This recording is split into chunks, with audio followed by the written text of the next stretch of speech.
Olá pessoal, bem-vindos ao meu canal. Hoje eu gostaria de tratar com vocês sobre um filósofo alemão que tem causado um furor aí na reflexão, principalmente do contemporâneo, mas que também tenta abordar a emergência do Homo sapiens e fazer um histórico, filosófico, cultural num arco mais amplo. Esse filósofo é o Peter Sloterdijk. Peter Sloterdijk tem livros publicados no Brasil e livros tanto maiores e mais exigentes na sua leitura, como também livros que continuam sendo exigentes, porque é Peter Sloterdijk, mas que possibilita leituras, umas entradas mais tranquilas no pensamento desse filósofo. Entre esses livros menores, o primeiro livro muito conhecido no início deste século, que é um livro bastante fino, foi publicada pela Estação Liberdade, que é a editora que publicou a maior parte de seus livros no Brasil, e que é o livro Regras para o Parque Humano. Nessa obra, ele faz uma resposta à carta de Heidegger sobre o humanismo, e esse texto gerou, na época de sua publicação, publicado no Brasil em 2000 e na Alemanha, em Frankfurt, em 1999, esse livro gerou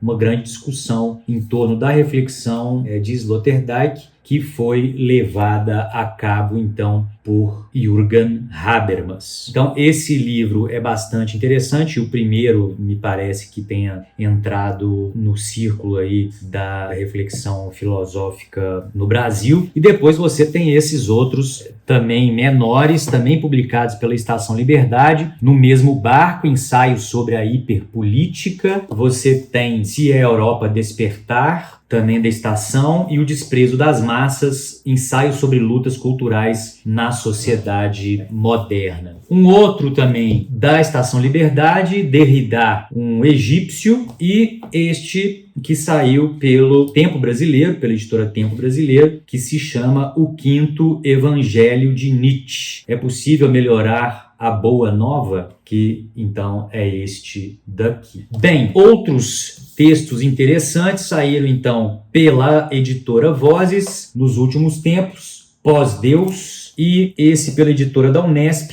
que é muito interessante para o estudo e para a reflexão em torno da questão religiosa, principalmente das religiões monoteístas, que se chama O Zelo de Deus, que é esta obra aqui. Outras obras de mais fôlego de Sloterdijk são as obras Crítica da Razão Cínica, que você pode ver o tamanho do texto, todos pela Estação Liberdade, Ira e Tempo, ensaio político-psicológico, que eu desejo fazer uma reflexão aqui no canal com vocês especificamente sobre esse texto, muito importante para entender a chamada ou as chamadas guerras culturais que tocam também o Brasil. E, por fim, este aqui que eu vou comentar rapidamente com vocês, que é Esferas. É uma trilogia, na verdade, que infelizmente, não sei o motivo, a Estação Liberdade não publicou o restante dessa trilogia, publicando apenas o volume 1, Bolhas. Muito bem, Sloterdijk, ele é um filósofo alemão, então, que nasceu em 1947 e é um das cabeças mais influentes no mundo contemporâneo, estudou filosofia, germanística,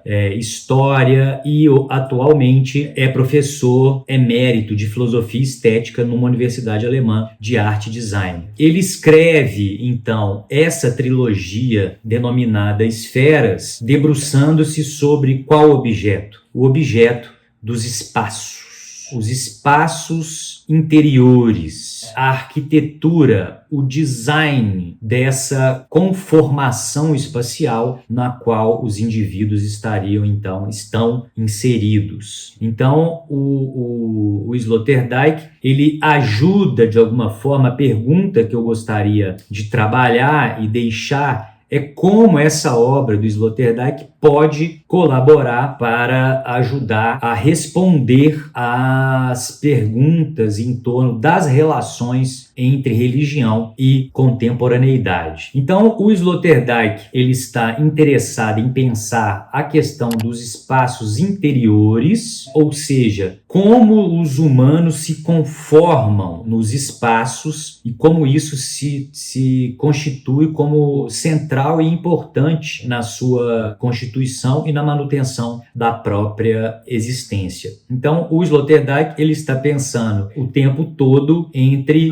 as fronteiras, vamos dizer, entre o artifício e a natureza, ou seja, esse debate entre natureza e cultura. Então, a ideia que o Sloterdijk vai defender é que os seres humanos, eles são arquitetos de espaços interiores. Então, ele busca, a partir de um diálogo que é também da onde ele vai partir e da própria influência, que é da fenomenologia existencial de Heidegger, né? Então, Heidegger vai trazer essa ideia do Dasein, do ser aí, essa ideia do ser humano lançado, julgado no mundo, mas Sloterdijk ele vai dizer, mas o que é estar no mundo no sentido, o que é estar dentro? O ser humano ele é lançado no mundo, mas onde é esse aí? É o ser aí, mas como é esse aí, esse espaço no qual o humano é julgado? Qual as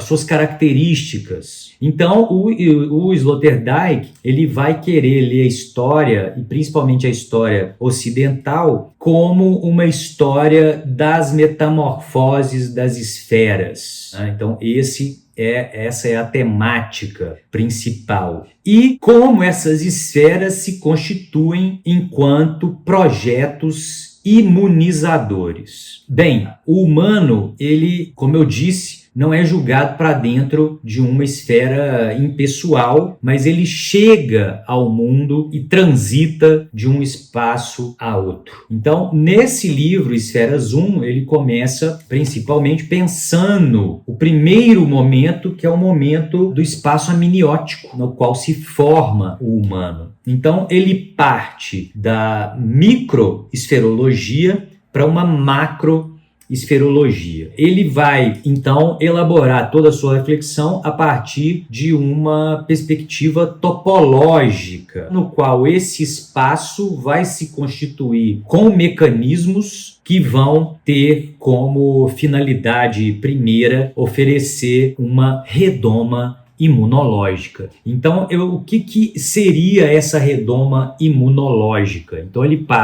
vai dizer de redomas imunológicas pré-metafísicas, metafísicas e da própria modernidade. Então, o que seriam as esferas exatamente? As esferas seriam espaços interiores, recursos imunológicos construídos pelos humanos a fim de protegê-los de, como o Juliano Peçanha, eu vou deixar aqui para vocês a referência da tese, que me parece ser a única tese ainda sobre o Sloterdijk, contra as invasões do imensurável e da incompreensível vastidão cosmológica, né? Então, os humanos, eles jamais teriam vivido uma relação imediata com a natureza, né, na proximidade dos fatos, diretamente no real, para usar uma outra imagem, que não é uma imagem do Sloterdijk, mas uma imagem da reflexão lacaniana, mas sempre dentro de bolhas, de esferas imunológicas autogerados que buscavam, então,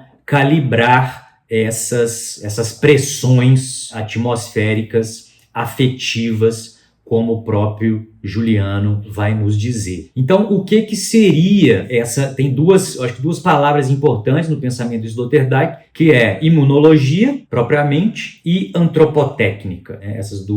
Esses dois conceitos, eles vão caminhar lado a lado na reflexão do Sloterdijk, e aí nós temos, de alguma forma, a reflexão que ele vai trazer em torno da perspectiva religiosa.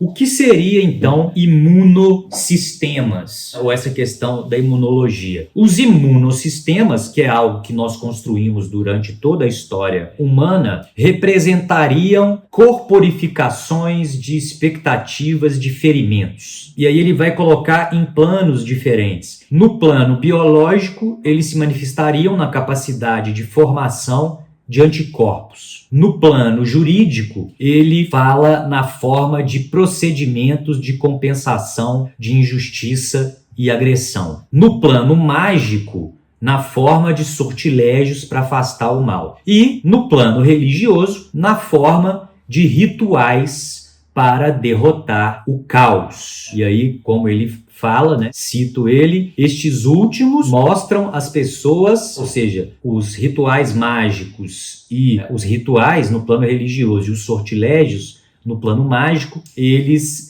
mostram às pessoas como continuar quando, por critérios humanos, não há mais como continuar. Então ele dá um conceito de religião, ele vai trazer um pouco o que ele pensa sobre as religiões, e ele vai dizer o seguinte, abre aspas, as religiões enquanto instituições psicossemânticas devem ser definidas como dotadas de um enfoque fundamental. São especializadas no processamento do transtorno de integridade e, a partir dessa perspectiva, dedicam-se a múltiplos fins psicoterapêuticos e socioterapêuticos. Claro que isso traz N controvérsias, é uma discussão aberta, mas que o Sloterdijk vai se referir. E o segundo conceito, que anda com imunosistemas ou com a imunologia, é propriamente o conceito de antropotécnica. Esse conceito ele vai se relacionar com outro, que também perpassa a reflexão do Sloterdijk, principalmente no Ir e Tempo, que é psicopolítica. Então, o que é a antropotécnica? Prática da construção de espaços